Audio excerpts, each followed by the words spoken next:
ఓం నమో శ్రీ లక్ష్మీ వెంకటేశ్వరాయ శ్రీ మహాగణాధిపతియే నమః. ఉగ్రం వీరం మహావిష్ణుం జ్వలంతం సర్వతోముఖం నృసింహం భీషణం భద్రం మృత్యుర్నమామ్యహం. ప్రేక్షకుల నమస్కారాలు తెలియజేస్తూ మనం ఈ వారం రాశి ఫలాలు తెలుసుకుందాం.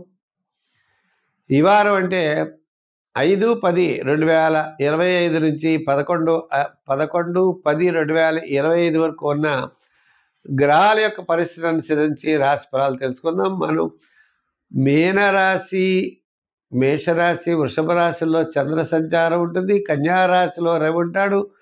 కుజబుధులేమో తులారాశిలో ఉంటారు. గురుడు మిథున రాశిలోను, కేతువేమో సింహరాశిలోను, కుంభరాశిలో రాహువు, మరి మీనరాశిలో శాటర్న్, శని. ఏదైనటువంటి గ్రహాల యొక్క పొజిషన్ బట్టి మన రాశులు ఎలా ఉంటాయి అనే విషయాన్ని తెలుసుకోవచ్చు. మరి మనం ఈ రోజు వార ఫలాలు ప్రారంభిద్దాం. వృషభ రాశి. ఈ వృషభ రాశి వారి క్యాలిక్యులేషన్ చాలా కరెక్ట్గా ఉంటాయి. 6th స్థానంలో కుజుడు.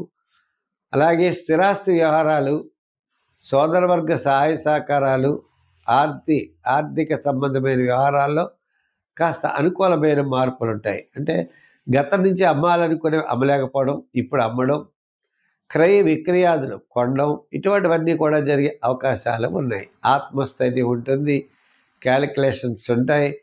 అన్నింటా తప్పనిసరిగా విజయం సాధించగలుగుతారు. ఇంకా కుటుంబార్థిక సంతానపరమైన వ్యవహారాలన్నీ కూడా చాలా ప్రోత్సాహకరంగా ఉన్నాయి. వార ప్రారంభం, వారపు మధ్యలో చాలా అనుకూలంగా ఉంటుంది. అంటే ఆదివారం నుండి గురువారం వరకు కార్యజయం, ఆర్థిక లాభాలు, విజయం సాధించగలుగుతారు. వారాంతంలో అకాల భోజనము, శ్రమ, చిన్న చిన్న పనుల్లో చికాకు ఎక్కువగా ఉంటుంది. వారాంతం మరింత శ్రద్ధతో ముందుకు వెళ్ళండి, విజయం సాధించగలుగుతారు. వృత్తుల్లో సామాజికంగా ఉన్నప్పటికీ ఆర్థిక డెవలప్మెంట్స్ బాగుంటాయి. రాజకీయ పరంగా మంచి గుర్తింపు ఉంటుంది. వృత్తుల పరంగా కూడా ఆర్థిక ప్రణాళికలతో ముందుకు వెళ్ళగలుగుతారు. వ్యాపారాత్మకమైనటువంటి ఆర్థిక లావాదేవీలు కూడా చాలా వేగవంతంగా ముందుకు జరిగే అవకాశాలు ఉన్నాయి. ఆ సమయానికి ఇతరుల యొక్క సహాయ సహకారాలు ఉంటాయి. తద్వారా విజయం సాధించగలుగుతారు. విద్యార్థులకు కూడా మంచి అవకాశాలు లభిస్తాయి. మహిళలు కూడా సూపర్ని కార్యక్రమాల్లో పాల్గొనడమే కాకుండా ఆధ్యాత్మికమైన చింతన, బంధుమిత్రుల యొక్క సహాయ సహకారాలు, మంచి ఉత్సాహంగా ఉండేటువంటి అవకాశాలు ఉన్నాయి. మరి ఈ రాశి వారి సంఖ్యల్లో 6, రంగుల్లో తెలుపు. ఆరాధనలో మనం చెప్పినట్లయితే తప్పనిసరిగా వినాయకుడిని బాగా పూజించడం మంచిది.